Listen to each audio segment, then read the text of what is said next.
Hey everybody, it's Erik, co-founder, partner of Village Global, a network-driven venture firm. And this is Venture Stories, a podcast covering topics relating to tech and business with world-leading experts.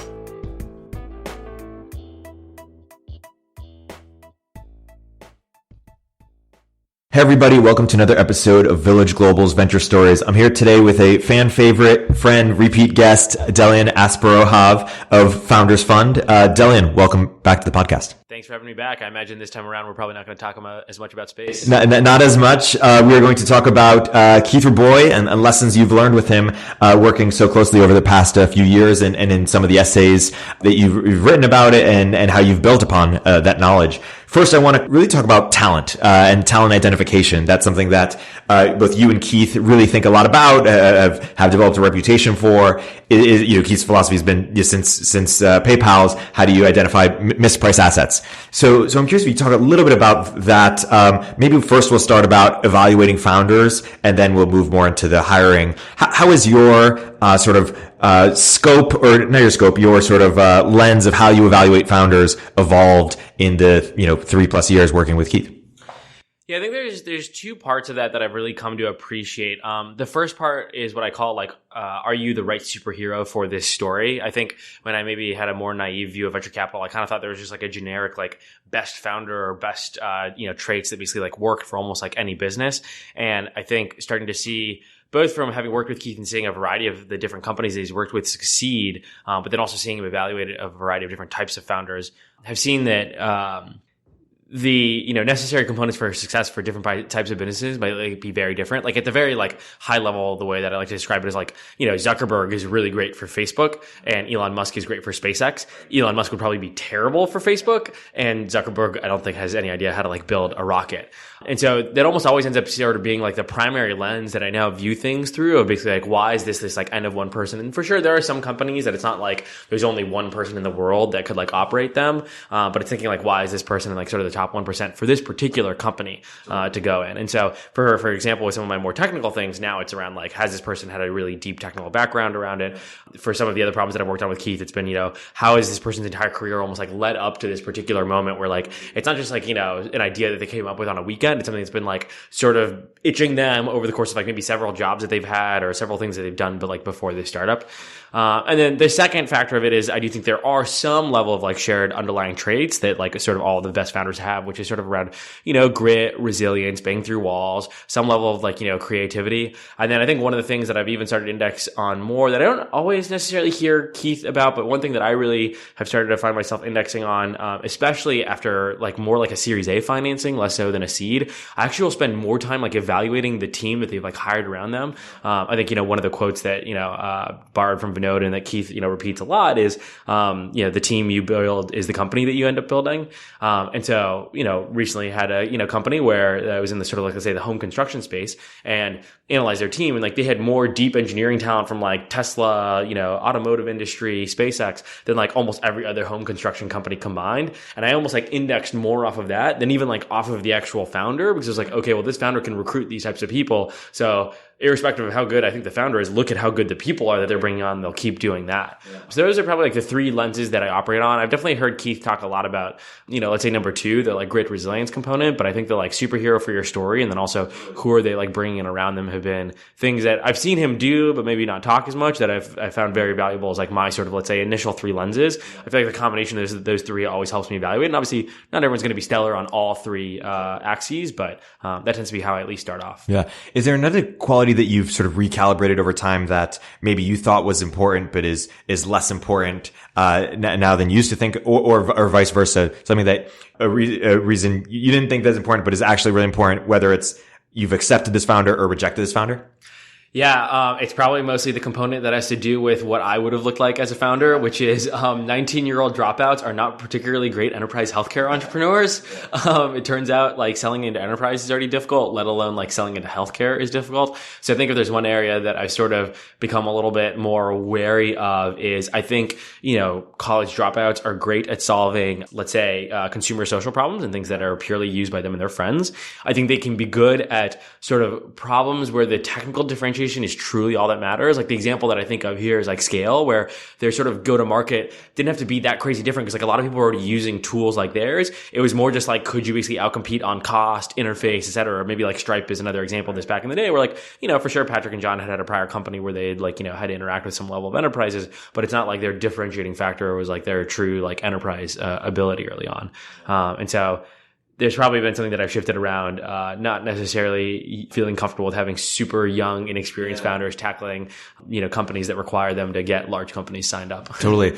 So let's talk about evaluating young people, because that's where, Keith and Peter talked about a long time ago, but, before the way as a startup you compete is by getting talent that hasn't been priced yet. Young people, or has been mispriced. Young people is often the easiest way to get people who haven't been priced yet because people haven't seen them. You're a Teal fellow. I think you're in the first cohort of Teal. So you have an extensive network of young people. We've sort of talked about that some of these people are flourishing, doing amazing. Some of them are sort of in this netherworld that they have. You had a name for them. I can't remember. Haven't yet figured things out. How do you know? How do you evaluating? Hey, this person's just never going to figure it out in a way that is going to lead them to be $1 billion founder, or hey, they just haven't figured it out yet. I think a lot of the time, the like fundamental principle, and people talk about this a lot, is like you're trying to invest in this like the slope as opposed to like where the like individual marker is. And I think, especially now, having been in San Francisco and amongst some of these, like let's say, when I was first out here at like 18, a bunch of like sort of dropout college kids, you start to get a few different data points about like somebody over time. And so there are times where this can swing very positively. Where recently, maybe about a year ago, was considering this sort of like seed stage investment at Founders Fund, and I met this founder once before, and now for a second time I was like, okay, they like have made some level of like customer progress. They've made like, they've hired a couple of interesting people, but I was like, this is okay. Nothing like super, super stellar out of this world. And then I learned that like the founder was actually like 19 and had made this level of progress over the course of like from being 18 and a half to 19.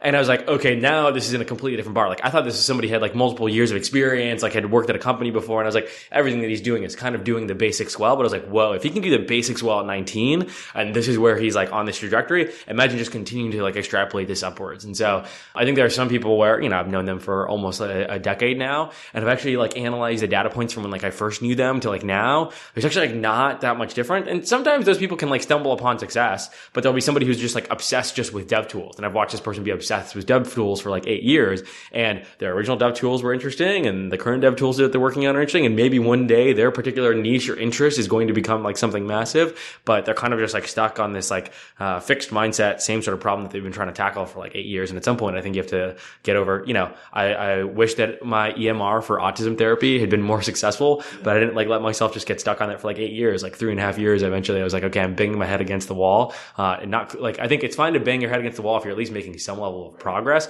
If you're kind of stuck in the same situation, at some point you probably need to reevaluate and be willing to kind of like reset and like let it go a little bit. And this was Nightingale, right? Yeah, this was Nightingale back in the day. I definitely had like this very serious conversation with, God, I think it was actually Daniel Gross who really like harped into me. We were like on this like hike once, and he was like, Delian, you're in a low leverage situation. Like, what are you doing? You're just banging your head against the wall. I was like, you're right. I haven't banged my head against the wall, and I probably could be in a more highly leveraged position. Yeah. So I think for that conversation definitely swung me to being like, I need to kind of let this go. Yeah. I banged my head against the wall on internet rap battles for 3 years. And maybe if I spent 8 years, it probably still wouldn't have been successful, but, but it was a good time. There's this one interview that I did with Keith where he talks about you, and he says, I would have Keith, or I would be analyzing CEOs, and I'd have Delian give sort of the first pass. And over time, basically he was able to channel exactly what I was looking for. What were you sort of, besides what we talked about currently, what were you sort of recalibrating for? Or perhaps another version of a similar, different question is, how is your sort of investment, and we can go beyond the founder, but investment judgment, changed in terms of, 3 years ago to now? Yeah. I mean, I will say, osmosis is, I think, by far the most effective way to learn. If there's anything that I've come away from these 3 years, it's just like, there's no better proxy for it. You can read as many books as you want. You can read as many podcasts as you want. But like, honestly, the only way to like learn how really great people work is to like work very closely with them. With Keith in particular, now that he's, an investment, partner, it means basically being with him all day investing. But back in the day when he was an operator, he had direct reports that worked with him. And so with young people today, sometimes I tell them like, don't sweat too much exactly like what company you're working for or what problem you're working for. Like, find somebody that you think is a career that you'd like to model yourself off of, and figure out how to basically like report to them and actually like work with them on a very, continuous basis. And so, I think there was a lot of different things that I learned around assessment of talent, both on like the side of like founders and like, executives. The executive is one is sometimes a little bit easier to articulate, where, as a former 19-year-old MIT dropout, I had barely spent any time with any sort of like quote unquote like financial types. And so if you had asked me to, interview a CFO 3 years ago, I wouldn't even know, I didn't even know like the process for even beginning how to possibly do that. Versus now, I've actually gotten to spend time with like people that have been like CFOs of public companies, CFO of like multiple companies in a row that have ended up having $1 billion plus outcomes. And so you start to both see what types of questions and how Keith digs into these people and how he analyzes, but then also you have a bar for the future people that you're interviewing in terms of like how to meet. And this actually happened once. About a year and a half ago, one of our portfolio companies was basically interviewing a CFO. And typically when Keith and I would do these interviews together, we would actually immediately sync right afterwards. But on this particular day, he probably had like berries or something like that. And so for some reason he had to go. But the founders emailed us the next day and were like, hey, what did you guys think of this CFO? Should we hire him? And Keith responded in like 2 minutes and was like, yes, absolutely, no brainer. And I actually was shocked because I thought it was a no brainer, absolute pass. This person was not the right fit. And so I ended up running over to Keith's office and I was like, hey, I've seen you do CFO interviews. I think this one was not a good CFO interview. Here are the things where you did an index off of. In particular, this guy, he worked for a very prominent company that, a lot of people would know that was sort of faltering. And I asked him what would you have done, differently, or what do you think of the strategy that the company's taking? And he basically just had a non-answer. He was just oh, I don't know, the finance team could have been a little bit larger or something like that. I was like, that's just not how an owner thinks. If he was a true owner of his business, he'd be oh, here's where I disagree with the strategy. Here's what I would have done differently. If it were my choice on all these allocation of resources, I would have done X, Y, or Z.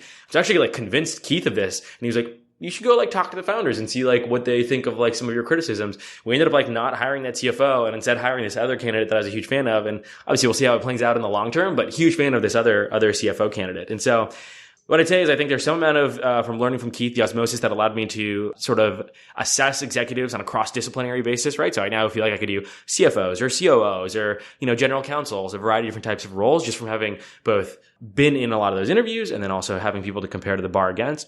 And on the founders, it's somewhat similar of at some point you start to see that while Elon and Zuckerberg are really, really different, it turns out Zuckerberg and Kevin Systrom though actually do have some underlying similarities. And so you start to see the personality traits or the types of founders that are good for various types of businesses. And so one of the examples that we think about a lot at Founders Fund that is actually a somewhat counterintuitive example is the more technical that a company is, the more critical it is for that founder to be extremely good at storytelling and fundraising. And so you see this play out on the extreme end with Elon, just being able to have crazy market caps at both Tesla and SpaceX that make almost no sense in comparison to the financial fundamentals.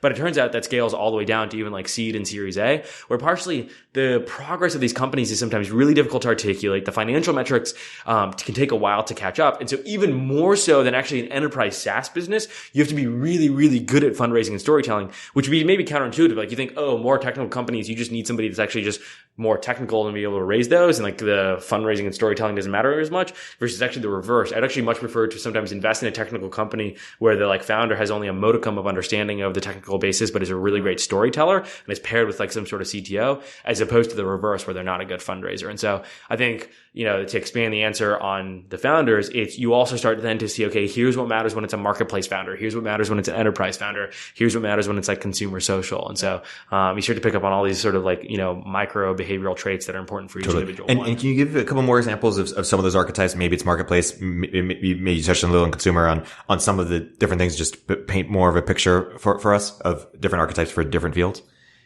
Let's take the world of local operations marketplaces, right? In the past, couple of years, we've invested in Bungalow, which I call as a local operations, Wanderjaunt, which is also in the real estate space. We recently did this company 10 that's down in LA. That's a sort of a competitor to Instawork.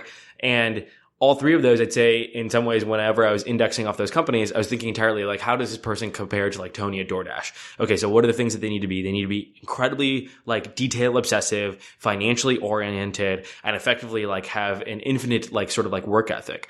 that in comparison to like a consumer social founder, consumer social, you need like attention to detail, but not attention into like in-person detail. It's like pixels. And you need like an insane work ethic. Actually, not necessarily. You need somebody who can kind of come up with creative, like out there sort of like ideas and can kind of, empathize and understand people in counterintuitive ways. Like if anything, with the consumer social founder, you're looking for them to teach you about some sort of like behavioral trait about people that you didn't necessarily appreciate, but when they say it sounds very obvious versus like, I don't care about Tony at DoorDash, like explaining to me that people want food and that being counterintuitive. It's like, no, people just want the food fast, on time, etc. And they might have some like interesting motivational mechanisms for getting the Dashers to work really hard. So it's those types of things of like, what is this person like extremely or anomalously good at? It's like on the local operations marketplaces, it's again, this like detail, financial, especially in these like low margin businesses versus like if somebody worked at Google early on, they didn't need to like know anything about finances. It was a 95% margin business. What about like fintech or enterprise? With fintech and enterprise, there's some interesting components there. I'd say with fintech, the ones that I've seen work most successfully have had a very sort of like broad understanding of the industry. I think fintech is one of those worlds where it's really difficult to sort of innovate completely from scratch. You need to work with like a bunch of pre-existing partners. So, as an extreme example on like the upper end, we recently just announced this seed and Series A of this company called Ramp out in New York. That's sort of a up and coming company in the corporate card space. And they're a perfect example of the founders had previously worked on a consumer financial services thing that was in some ways like much easier. They basically would like analyze your email receipts and find you automatic discounts on like, travel, restaurants, hotels, things like that. But they ended up getting acquired into Capital One, working in like the card division in Capital One. So got a really good understanding for how that ecosystem worked. And so in some ways they were like the perfect founders for being able to then understand, okay, what are the current sort of incumbents? What can we build on top of? And what are the current incumbents sort of like missing? That it feels like much more necessary where you need a ton of like, industry/domain expertise versus in the world of like local operations marketplaces, you don't really have to have a great understanding of how Grubhub works in order to be able to like innovate against it. And so I think different industries also will sometimes have. And why is that? Because it's less competitive or because it's? I think there's like less need to have domain expertise in order to succeed because you're not as reliant on the pre-existing incumbents. Like in financial services, right? You need like, to work with them. You can't totally sort of like reinvent the wheel from scratch. Aside from like, let's say the world of crypto, but not exactly like my area of expertise. And like real world financial services, Plaid maybe being a recent example of this. Like they had a lot of partner institutions that they had to keep very happy and make sure that they were able to like access that data. Turns out a lot of financial services ends up working that way. Whether it's people that you need access to data from or people that you need access to capital from. Like, we're now in this age where like almost every single lending company I would describe as a quote unquote fat startup, where the only way that you end up actually making it succeed is being able to raise larger and larger amounts of debt. That means understanding, okay, what do the debt markets look like? Who would I partner with? How do I keep them happy? And how do I make sure that I start up on that flywheel of raising debt alongside equity? And so those just require a much more sophisticated understanding of the current market, whether again, it's, debt, the underlying banks, everything from knowing how Synapse and Marketo work so that you know what types of products can be built on top of them versus where do you really have to rip and replace and basically build your own version in-house. Enterprise, are you looking for more repeat entrepreneurs or people who have domain expertise in that specific focus? Similar? It's definitely a less of a, let's say, core expertise area for both me and Keith. Like we don't do a ton of like just pure enterprise SaaS. But of the areas that I've enjoyed, investing or have seen some level of success, I'd say are like twofold. One are like people very much like scratching their own enterprise itch, right? Like we recently backed this company that is, still very much in stealth, but was basically like run by designers trying to build sort of better tools for asset management and media management for designers. And so just had a really deep understanding having, she was somebody who had run multiple design teams and really understood she was basically her own customer. And so she knew really how to speak to that. I'd say that's either one part. And so either you yourself are basically the customer and you are probably in the like top 1% of types of customers. Like you are truly the model. If you were to adopt it, everybody else would adopt it because you're sort of the best in class at what you do is one area. Most founders obviously don't have a thing that they're already best in class at and have done multiple enterprises. And so the opposite sort of is like the customer obsessive types. The founder of Zoom, I think is like an extreme example of this, of like he's on Twitter any single time that like, somebody asks about like video conferencing. And recently invested in a founder that the Zoom founder is actually mentoring and was similarly extremely obsessive about the customers. Like I thought when I was running Nightingale, I was like, I talk to my customers a lot. It's like, Dylan, you talk to your customers like 5 to 10 hours a week. This dude literally spends like 60 hours a week. Like he like has his full-time job and then he's also like full-time in addition, just like on the phone with his customers at all times, at all hours, just like catching up with them, getting to know them, understanding what their real problems are. And so you either basically need to be your own customer or be customer obsessive. Totally. And Keith or no Keith, How have you evolved your thoughts on investing in different markets? And Keith's famously sort of a bottoms up investor. But how have you thought on, hey, 3 years ago I might have invested in this market, but now I'm not, or vice versa, or your approach to market?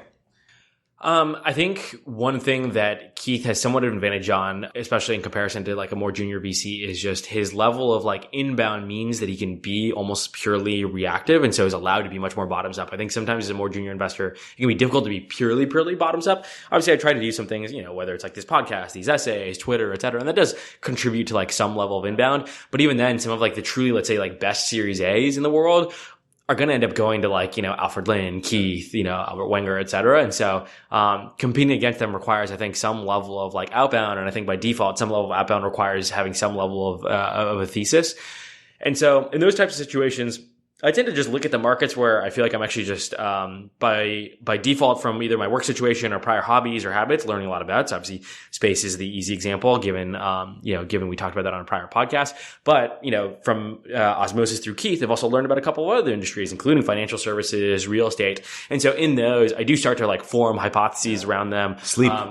Sleep is another perfect example where, by investing in 8, I hope that company ends up doing well, but also every single sleep entrepreneur now by default basically like reaches out to us, and I actually have like pretty strong opinions and understandings of the market now where I actually like sometimes know what I'm looking for, and I'll sometimes even talk about what I'm looking for, and eventually a founder will pitch me. So like literally the other day I had a founder pitch me on this like whole sleep thing, and about 45 minutes in I was like, I can show you, I basically wrote this deck myself like a year ago trying to incubate this idea. I love this idea. Let's talk about why or why not you the right person to actually like found this company, because I know exactly, like I've already almost gone through the idea maze myself. Those tend to be obviously a little bit more rare. Like at any time, I would say I study it like less off of here are the markets that I overall am obsessed with, and more like here are like particular things that I'm seeing that like the market needs, based off of just seeing all of these like different companies. And so in sleep, that might be like one idea. In real estate, it might be one idea. Financial services. And then typically if anything like that market almost like goes on the back burner for a little bit for me. And then eventually like another idea pops up in my head. And then I start like diligencing every single company. So, for example, in the world of like fractional home ownership was super interested in this and ended up like, talking to every single entrepreneur in the space, then finding the one that was like, okay, here's the one that works. And the thesis being, hey, fractional home ownership is going to be a wave that rises. I'd like to back whatever I think is sort of like the best company in that wave. Yeah. And let's just both of those really quick. On fractional ownership, what's and your company might be in stealth, but what's sort of the winning approach, or what type of thing were you looking for versus not looking for? What was important, not important? I'd say with most of these, ideas that I'm bringing up, it really does just basically come back to which founder is going to be the superhero of this story. And so when I think about the world of like fractional home ownership, it actually like resembles much more the world of like REITs in some ways than it does actually like traditional startups. And so I think you want a founder that has expertise in those areas, has potentially maybe worked in that field before. And so, I don't want to like disparage the other companies too much beyond like the one that I invested in, but I found that like, when I was analyzing other companies, I didn't necessarily find that those underlying traits that I was looking for. Cause I was like, I think there's a lot of complexities in fractional home ownership, especially in comparison to, let's say, something like Opendoor. Partially because Opendoor will use debt to basically scale up, where they'll use debt to basically purchase the homes. But Opendoor is a marketplace, and so those homes actually relatively quickly move off balance. Like they're only on Opendoor's balance sheet from 80 to 160 days, and so they can actually recycle their debt relatively quickly. Versus in the world of fractional home ownership, if like I work with you as a company to get you a home, you're going to probably be in that home, and even if you're steadily building up your equity, you're going to be in there for maybe 5, 8, 10 years. So as a startup, that capital that you just raised in debt is like just completely locked in, and so the level of debt that you need to be able to raise and the sophistication you have to sort of move that debt off, sell off these like REIT portfolios so that you can eventually recycle that capital is a very different skill set that most, let's say, fat startups don't have. The only example that's recently started to feel this is, a firm, originally grew off of, primarily, let's say, sort of like small term loans. Most of their things were like a, Casper, for a 9-month loan. But recently they've had a ton of growth with the growth of Peloton. And those Peloton loans, by default, their term is like, 36 months or something like that. So even they have started to have to figure out, okay, how do we figure out ways to recycle this capital that's currently like locked up in these Peloton loans? But there's actually not a ton of startups that will lock up capital for such significant periods of time and then have to like sell it off, especially in the world of real estate. And so that in particular, I think makes it more necessary than even something like Opendoor to have this understanding of like, how do I take this portfolio and sell it off as a REIT? And is it accurate that you guys are more excited in lending than perhaps other VCs are, or they don't fully appreciate? Yeah, I mean, I'd say so. I think, you're probably, seeing this week between the purchases of like, E-Trade, Credit Karma, et cetera, that like the world of financial services, I think is only still getting started. I mean, there's so many basic problems that, you perceive, let's say as a consumer, where like right now it's still like ridiculous that like I have whatever, X amount of dollars sitting in my checking account and I still have to like manually move that between different investment accounts, think about how I want to balance this stuff. Like there's a very easy and simple set of rules that I'm basically putting in my head that actually took me a while to even develop myself, but these aren't even like that complicated of rules. And hell, even, I was talking to, maybe this is a very minute example, but like I was talking to like our 401k administrator at Founders Fund. Like we're a group of like, investment professionals, across the board. He said that I was, I think, the second person ever in the history of the company that had actually asked about how the funds were being allocated. And it's just like to me, in some ways, like the most basic question of like the cost basis of having like a S&P 500 thing that has like a 1.5% like cost basis versus 0.5% can actually be like millions and millions of dollars over the course of a 401k. Now you could argue like most people are Founders Fund are hoping that like the 401k is like what ends up like making the bank. But still, it's like these things that are like, unless you're a somewhat sophisticated financial professional and really care about digging into every single little detail, most people don't actually dig into. And so you see that as a consumer, just imagine what there is in like the enterprise where there's so many different problems that aren't like being solved. I mean, Ramp is a perfect example of this where even just the act of, hey, I want to have a company that's, me and Erik, and I want to issue him a corporate card, and I want him to be able to buy first class tickets on the corporate card, and I also want to give him a $200 limit for dinners. That's currently impossible in the current financial system. Like I can basically set like a $5,000 a month like credit limit, maybe some slightly finer tuned controls than that. But like other than that, basically impossible to put any sort of programmatic logic into the approve/decline of like a particular corporate card. I think this shows, and I think this is a larger analogy towards the world of lending, where it's just like there are still like these like massive like gaps in the world of lending, where there's a company that I was recently looking at, there was like sort of first time personal loans for like recent immigrants to the United States. Turns out most personal lending companies, SoFi included, even if they use a little bit of your college data, still rely on the FICO score. If you're a recent immigrant, you basically don't have a FICO score. But if you're somebody who just came from like IIT, like the top school in India, and like had like a, great GPA, and like you're likely to be able to like work at Google, you're probably a pretty safe person to lend to, even if your FICO score is 0. And so there's still these like massive like information arbitrages where a lot of the ways that we'll like analyze lending companies are like through two lenses. The first is what I'd call like an underwriting advantage of like basically why can you assess this particular person's risk better than anybody else. And then there's like the distribution advantage. Most of the time I'd say the underwriting advantage is sometimes like very obvious. Like in a firm's case, it can be like, I know that I can underwrite the Peloton more easily than just a random personal loan because like the Peloton actually has resale value. Or for this immigrant, it's I know that they went to IIT and they're going to be able to get a job at Google. Distribution advantage of firm is we're just going to work with these merchant partners for the, immigrant lending thing. I'm just going to put up a bunch of SEO posts that talk about how do you get like your first bank and your first loan when you like move to America from India. Turns out very few people write on those, Google queries. And turns out that's a great way to get like sort of free and easy customers. Yeah.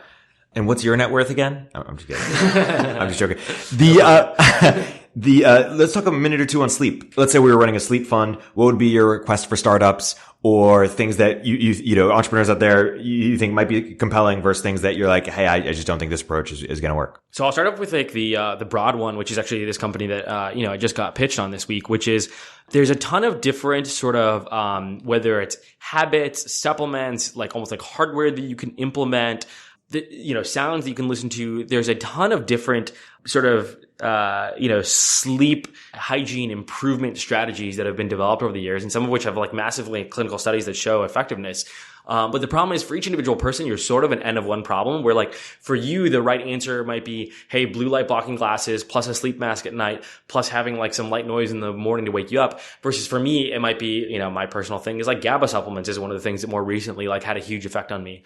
And, I think there needs to be like a overlying, like, almost what I call just like, whether it's AI or just human in the loop kind of coaching app that basically walks you through, hey, here are the various experiments you should run. So for like 1 full week, we're going to have you take GABA supplements right before bed, use whether it's an Oura Ring, an 8 Sleep, or some sort of sleep tracker, basically give you feedback on did the GABA supplements work for you, yes or no. And then basically over the course of like a year or 2 years, there's actually 100+ experiments you can run, and we can eventually determine like the right correct answer for specifically Erik Torenberg, which is like, hey, for you, you want this supplement, you want to go to bed at this time. Like there's so many things that people don't experiment with. Like there are some people who actually are naturally have better sleep if they go to bed after midnight. And so you should probably figure out how to structure your life and find a job that allows you to get into work at like 10 a.m. versus there are some people that are the reverse that you should absolutely be going to 9 p.m.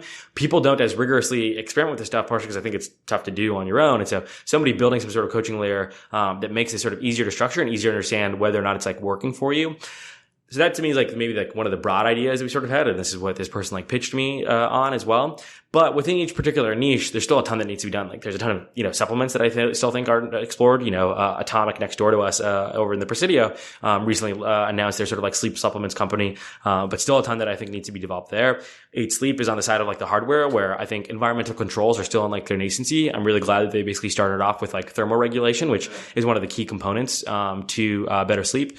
But one of the other components of environmental regulation that has been pretty well studied is actually lower oxygen content. You might notice that when you're at higher altitudes, you actually end up sleeping better. It's partially because like your brain has slightly lower activity because you end up being slightly oxygen deprived. You could imagine doing that in an enclosed environment. Again, there's some dangers of like somebody hacks into your bed and ends up like basically suffocating you at night. But there are clearly like some pretty low-hanging fruit still, whether again, it's atmospheric, pressure, the actual regulation of the atmosphere, how much oxygen is in it versus nitrogen versus, you could put in some neurotropics. There's definitely been some people that have shown that if you have particular smells that you associate with going to sleep, that eventually those things will start to become somewhat psychosomatic and help you get into sleep. You could imagine doing humidity as well. I'm somebody who, whenever I'm in super dry environments, I, react quite poorly to it and end up like coughing a lot. Controlling the humidity is another example. So there's, some example of like, let's say hardware, controls, around your environment that I hope 8 Sleep ideally tackles all of these, but maybe these get bundled out into different companies. And then there's probably the third set, which is, there's some early research. Matt Walker, the, founder or the writer, the author of, Why We Sleep, has a company actually around this that I'm not sure, when they'll actually get to commercial, traction or if they ever will. And there's some other companies that are trying to tackle this, but there's some early signals that, or, early papers that show the ability to actually sort of like induce, deep sleep waves, via basically wearing a cap with a couple of different electrodes, to induce them even before you're actually starting to go to bed. So the idea would be basically, wear a cap, on your head for like 15 minutes before you go to bed, brush your teeth, get ready, etc., take it off. And you should be able to actually skip the whole light sleep stage and go straight into like deep sleep. And so I think there's a whole set of, I'd say the supplements and things like that are a little bit like the easier. The, environmental regulation is like the next step of difficulty. And the third step is like starting to get a little bit more into like the world of neuroscience and actually understanding like how sleep works and what's going on. But all three of those areas I'm very, fascinated with. I wonder if the coaching idea could also work for nutrition. Yeah, Keith has sometimes talked about this sort of like coaching idea that he's had for a long time. And so, I think you can, delve into any particular vertical that people care about, whether it's like fitness, nutrition, sleep, career, dating. In the world of nutrition, there's a company that we, invested in, but they basically do like sort of like an at-home blood test where, it basically gives you the top 25 analytes in your blood. So it's everything from cortisol to testosterone, HDL levels, basically the top 25 things that sort of like matter the most to your health. And this was one that was particularly fascinating to me because I thought I had a pretty good understanding of like sort of what was good for me in terms of food and, what made me feel good versus not.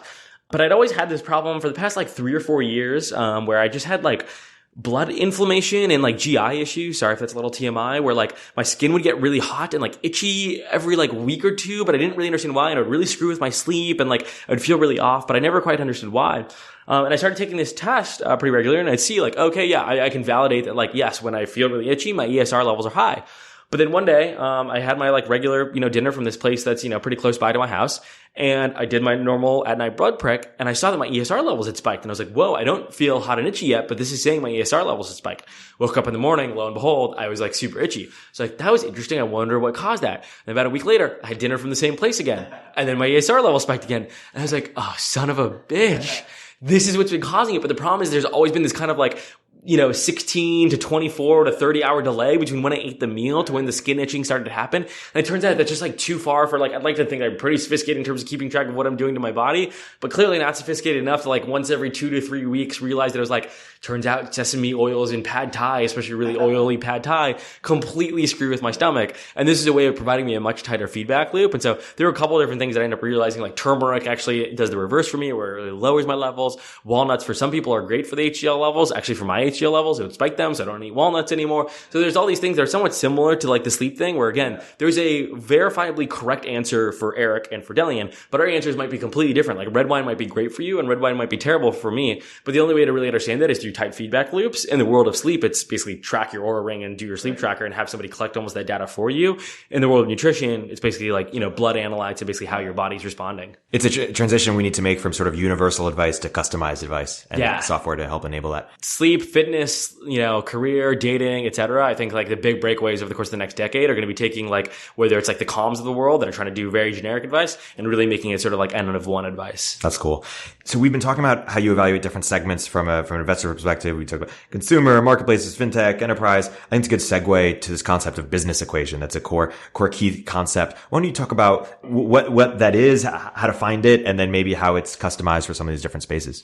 Yeah. So this is, the next essay in the series of essays that I've been writing for a little while. And this one might end up being a couple of different, segments broken out. The first is one thing that I started to realize was Keith's like fundamental first prism for analyzing any business, whether it was a marketplace, hardware, consumer, any business. It was always this thing where you would basically be focused on what I call like the 9-month payback period, which was basically the business would outlay some equity and then eventually customers would pay back that equity dollars with some level of margin. And he was always really obsessed about getting it to like 9-month payback period. And I never could quite understand. I was like, why exactly 9 months? Like, why not 6? Why not 12? Like, what's wrong with that, like, being that far above 12? And it turns out I'll actually include like a little bit of an Excel model in this essay, but it turns out it's just like basically prohibitively expensive to scale up your business unless the cash that you pour out the door actually ends up coming back to you relatively quickly. And so it's partially why I think you'll notice that I don't think any of Keith's businesses have had like crazy terrible like unit economics, because they haven't been any of these like SoftBank blowups, partially because he's always been pretty focused on making sure they have to be unit economic profitable if you're paying back in 9 months. And then they also have all had relatively like quick payback periods, since he basically refuses to get involved in a company where he doesn't think it's quick. So it's that first fundamental prism. And then the second is, it turns out when you fix that constraint of payback period, you now can basically turn any type of business into a pretty fixed equation, whether it's a marketplace, a consumer hardware, consumer social, into a series of things that feed into the payback period. So let's take, 8 Sleep as an example, right? They basically have a customer acquisition cost. They have the hardware and their AOV. They have the basically cost of goods that goes out the door. And then you have the margin dollars after that. For someone like them, ideally maybe they have a Peloton subscription one day, but they basically need to like pay back all of the CAC ideally on day one, because you might not basically ever make money on a customer ever again. And so here, when he talks about like discovering your business equation or really starting to influence it, it's more on what are the various levers that we can like pull on and twist for different parts of this equation. So it's not just like, here's the equation of like X plus Y equals Z in terms of margin dollars. It's also what moves X, what moves Y, what moves Z. And it turns out across all consumer businesses, it's basically the same things that move CAC, that move COGS, and that move like the margin dollars. Where it starts to get a little bit more complex are, that's maybe like an easier one to understand. Let's take something like Fair, which was, a round that we recently did that was like valued at $1 billion. That company is sort of like a wholesale marketplace between, local goods makers and like local goods retailers.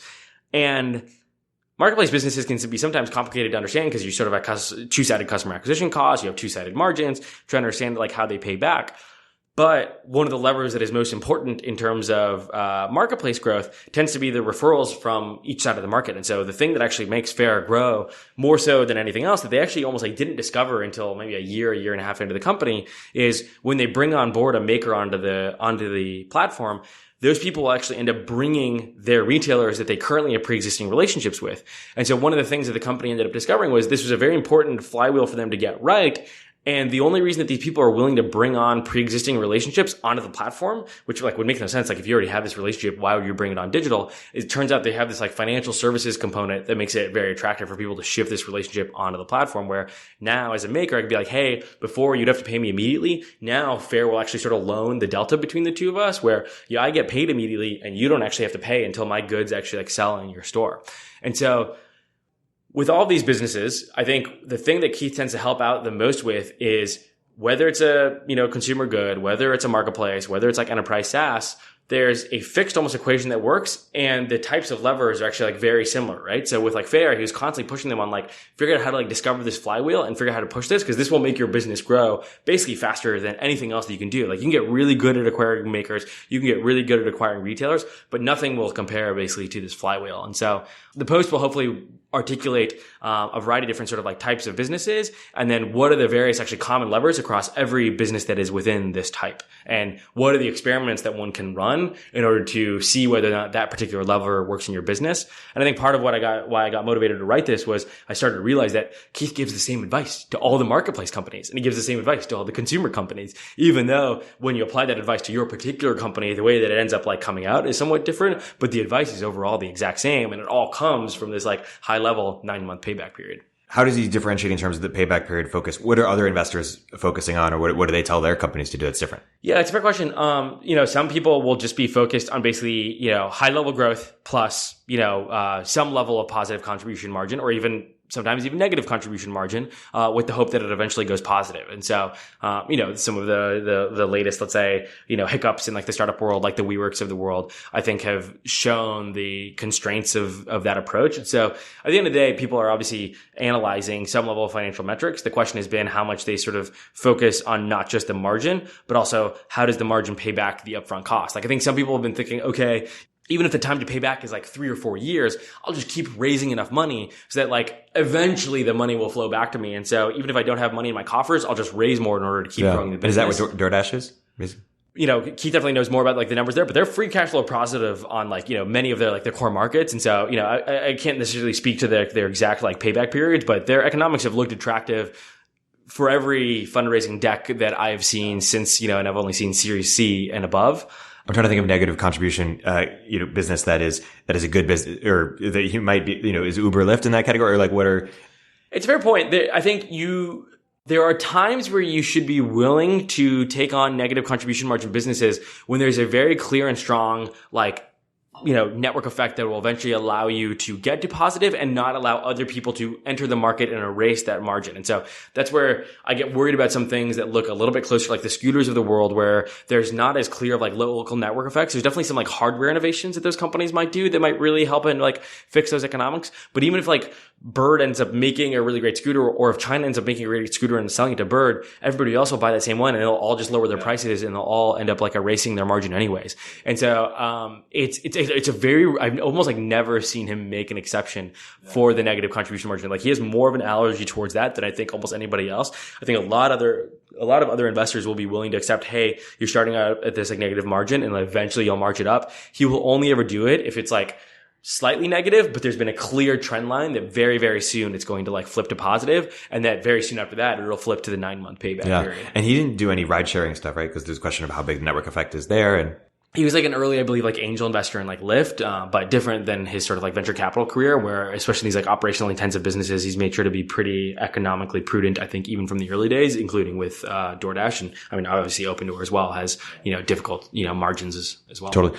Let's talk about executives. So on the interviewing executives, in terms of what you look for in executives, why don't you have this great piece on it. Why don't you unpack some of the differences in terms of what are you looking for when you hire a CFO versus COO versus CMO versus some of these other exec positions? Yeah. So, the first prism or like lens that I like to have founders think through when they're thinking about a role is basically, is this role going to be like value creating or value protecting?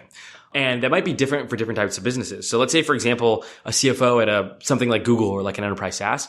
That person's job is not to like innovate. They're not trying to do anything crazy financially. Their whole job is just like make sure the books look good, make sure that like, we're not paying the salespeople too much. The commission structure makes sense. Like everything is to be as like conservative as possible. You're not trying to do any financial innovation whatsoever. Versus let's take like a CFO at Open Door. Again, it's a super low margin business, but you're going to have to do true financial innovation there. Like you need to be able to understand capital markets, how to raise more debt, how to like balance that with the equity capital that you're raising. Like that is going to have to be a value creating role. Like you're innovating there. And so I think there are types of roles that typically are value creating versus typically are value protecting, but it's not a like universal rule. You need to like basically analyze your business and say, is this an area of the world that like I need to differentiate against, right? So like, let's say like my home construction company, they really need to differentiate in their like mechanical engineering and their software engineering on like the financial side of things. With marketing, with architecture, there they probably want to play conservative. There's like no need for them to take a risk there. Like that's not where they're innovating. Most of their innovation comes around these other things. And if all that other innovation works, they ideally just want to be as conservative as possible, like with these other things. So once you have this prism in place, then you start to go almost two completely different and like parallel interview tracks. Let's start off with the easier one, which is like the value protecting interview track. That one, you literally just want somebody who's done the exact same job before. So, you're trying to hire your CFO for your like enterprise SaaS business. Just go find the dude that was the VP of finance or, man or woman that was the VP of finance at the prior interesting enterprise SaaS company. If you're trying to hire, general counsel, for, your, construction company, find the general counsel from Lennar or something like that and try and poach them in, right? You want to look for somebody that's literally worked in the exact same industry, has worked on these exact same problems, and there's basically like no downside or there's no risk of them screwing it up. Because again, you're explicitly saying, I don't want any upside in this role because I'm not expecting them to innovate. And so all you're trying to do is mitigate downside. On the flip side, if it's a value creating role, basically all the roles are the exact opposite. You want somebody who definitely has not done this before. Like if you're trying to hire the COO for DoorDash, you're probably not going to be able to get the COO from Lyft because the person's going to say, hey, I've already done this job before. Why would I do this exact same job again? You want somebody who's ambitious, risk-taking, has potential upside. And for sure, there's going to be potential downside as well. In some ways, in the world of like the value protecting, you want truly zero defect hiring. Like if you screw up there, that is a massive, massive miss. If you screw up on the value creating, that's great. If you're actually not screwing up on the value creating side, it means you're not taking enough risk on these types of roles where you're being too conservative. And that means you're missing out on like potential upside. And so sometimes that means looking like, when you hire a VP of product, you might actually take somebody who's just like an engineering manager, but has been like fiddling around with product on the side. And you're like, I think this is potentially out of your scope, but there's some chance that you could potentially be doing this. And so the types of questions you also ask these value creating people tend to be around what I'd call sort of like, ownership mentality and willingness to sort of like push the ball forward where, my favorite question for somebody that's like in a value creating role, which I kind of brought up earlier with that CFO example is, what would you have done differently at like your last company than what the CEO chose to do? Or if you were CEO, how would you have done things differently?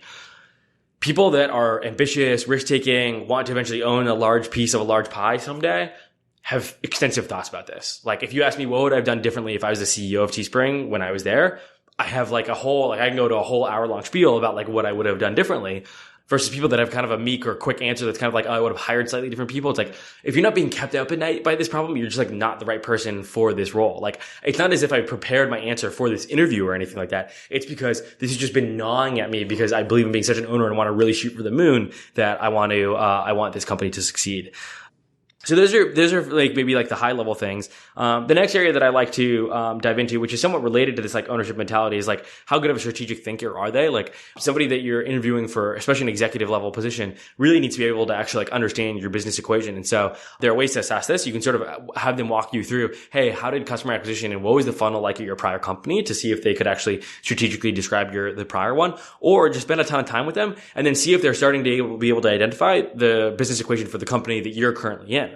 And see if you ask them, hey, if I had to like, move my payback period to be from 10 months to 9 months, what do you think some of the ideas would be? And ideally, you should hear a litany of ideas across the various different variables they could move. You should ideally hear something that's around CAC, something that's around margin, something that's around COGS, something that's about like repeat customer rate. Because if they truly understand the business, they should understand there's a ton of different factors that go into basically like that payback period.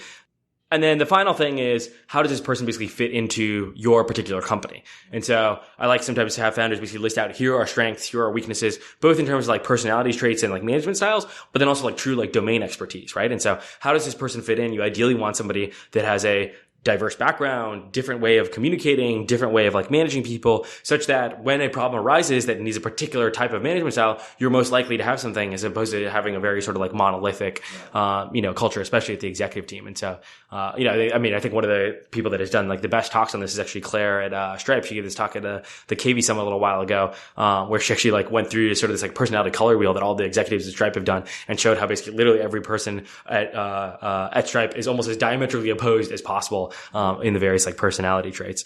And you also, as part of being an executive, they need to be a phenomenal hirer. And so the final question I'd like to go with is basically, if I were to hire you today, who would join you tomorrow? They should almost certainly have at minimum 3, 4, 5 names of people that have loved working for them and have learned a ton, right? Thinking about me with Keith, right? This is the perfect example of, he went over to Founders Fund. I mean, it was a no-brainer. I like lightly debated it in my head, but I was like, in some ways, I've learned more from learning from him and through osmosis that like, I have to go wherever he goes. Obviously, like if you ask me to join along, I'm going to join along. Ideally, you want a whole crew of people that feel that way to this person because they're such a great teacher, manager, coach that the moment they come over to your company, all these people are going to want to join as well. Totally. So people could have this checklist, but I'm curious still, like you've interviewed, many, many CFOs. In your 3 years of assessing their answers, what do you think you've learned or better understood that a junior investor who has this checklist but hasn't done it, at scale might not fully appreciate or be on the lookout for? I think probably the biggest thing that's changed has been my understanding of the diverse sets of backgrounds and skill sets that can be necessary for your CFO, and what the ideal background and skill set looks like for different companies. So I think it comes back to this example that I was mentioning, that's like the CFO at the enterprise SaaS company versus the CFO at an Open Door or a DoorDash have to look wildly different. If you're dealing with basically like infinite margin, your basically job as a CFO is like, how many snacks can I afford to make sure that everybody is like happy? And how do I make sure that people are being paid enough compensation such that like we have great employee retention? Because it's a pain in the ass to recruit. Versus on the flip side, this person needs to basically like manage really tight P&Ls. They need to have been able to like understand debt. And so now I feel like I can, the most important way to help as a venture capitalist or as a board member, help a company assess a CFO is understand their like underlying business, how it works. And then what would the ideal CFO look like and what would their background look like for this company? And so is this a company where the CFO is a value creator or is it a value protector? Value protector, find people that have basically had that same background. Value creator, okay, let's start pushing this person on their thinking. Do they know about like the, latest up-to-date capital markets deals? Do they know the, craziest things you can do to sort of like, shave a couple dollars here and there with like, payment providers or something like that? That's what I'd say I'd like learn the most. And the types of questions you ask are obviously very different between, I think, those two cases. When you talk to your founders as they're scaling, about to build exec teams or coaching their executives, what's the biggest mistakes that you see them making, or common mistakes that you and your pieces help address? The two things are time allocation and then making the tough choices. The time allocation is around how infrequently founders appreciate how much time it's going to take to recruit somebody. There are times where if you want a really great COO, especially if you have a particular candidate in mind that you think is the perfect fit, you might have to spend like a year, 2 years basically recruiting her and like grabbing coffee with her, hanging out with her, getting to know her, making sure that she's excited about your business. And the moment that she's starting to even like ponder, thinking about her next thing, you're of course the first call that she's going to be making. And so you need to be investing in these like longer term relationships alongside some of the like, okay, maybe you can't hire a COO, so let's get in a VP of finance, a VP of operations, something like that underneath while you're waiting to like bring her on board. And so most of the founders that I work with, it's literally just constant hammering of like, I know that you think your job as CEO is to go and actually do things, but the moment that you close your Series A or your Series B, your job is no longer to ever do things. Your job is literally to find people who are really good at doing things and convincing them to come join you. So I'd say that's part one. And then the part two is basically just making the tough decisions, where I'd say most of the time, I know in my heart of hearts, like when a founder has like hired a bad, VP of growth within like the first like month and a half, and I'll kind of lightly communicate it to a founder, but they almost always end up coming around to it like on their own anyways. But it's unfortunately always at like month 6, month 7, month 8. And so, getting people to sort of be willing to cut the losses a lot earlier than they're willing to. Those two mistakes are always the most difficult. And I think part of it is, it's always just like not seeing it on the other side with both of these things.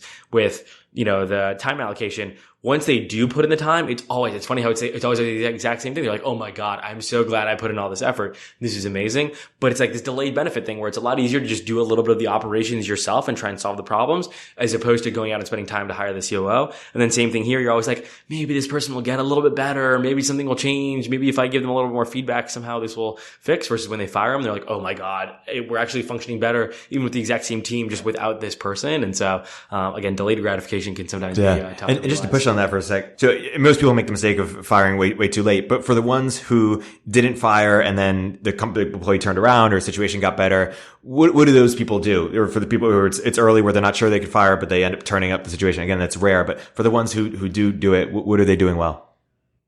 I think the only times I've seen that happen, and again, limited career so far, have been in roles where it is not the top 1, 2, or 3 metrics that need to be moved today. It's something that they were sort of, when they hired this person, were investing in the future. And so maybe they have a little bit more space or time to like coach this person up. But I think it's rare where if this is truly the top priority of the company and this person is not performing, then be able to turn around on a dime in like a quarter to be able to like fix things. I've basically never seen. The only times where you see like the pips or the feedback or things like that work have been like, okay, we're going to like get this person an executive coach. They're going to have like 3 to 6 months to actually like turn things around. And it's because we can afford the like time to allow this person to turn things around, because maybe the thing that they're not working on is more on a, year or year and a half long time frame than like needs to be solved in this quarter. But yeah, it very rarely happens. Yeah. My guest today has been Delian Asparouhov. If you want to learn more about what we talked about, definitely dive into the essays, delian.io, and follow him on Twitter at ZEBulgar, BULGAR. Delian, it's been a pleasure. And if you're an entrepreneur, I highly recommend working with Delian. Thanks, Erik. Thanks so much.